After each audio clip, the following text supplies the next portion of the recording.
Good morning, Fern family. My name is Jackson Moser, and I am taking this video from Camp Sebago in the beautiful state of Maine, where I'll be working this summer.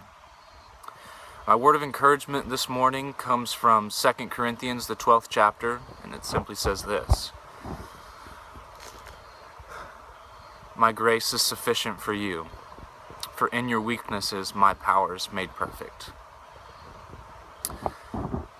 This is such a beautiful thing, I think, because the Apostle Paul reminds us that despite our shortcomings, despite our failures, we have the grace of God to rely on, and that is the most trustworthy thing, that is the most infallible thing that this world has ever known. That when Jesus Christ came, when he lived a sinless life, and then he stretched his arms out on the cross and said, "It is finished," he meant it once and for all eternity.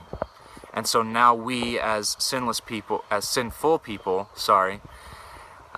people who don't meet up to the bar, who have or should have no stock before the throne of God, are able to say, "God, I am yours.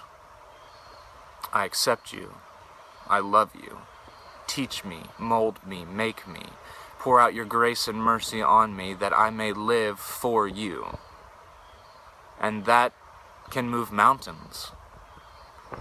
And so that is why I think the Apostle Paul goes on to say that in his trials, in his weaknesses, in his times of tribulation and his afflictions, that he can rejoice. Because in his weaknesses, then he is made strong. You see, the nature of the gospel is one that turns everything else upside down. Everything in our bodies tells us that we need to be better, we need to be stronger, we need to be faster, we need to be smarter, we need to be brighter, whatever it may be. But the nature of the gospel says, don't worry about that. You've got me, and that's all you need. So I hope you know that. And if you don't, I encourage you to dig into the Word, to ask questions, to find out, because we could really hurt ourselves if we don't understand that we are already perfect and beautiful and exactly who we are in Christ Jesus. And His love is transformative and changes us and moves us and molds us into the beautiful people that God needs and the vessels He's going to use to make this kingdom a beautiful place. Shalom.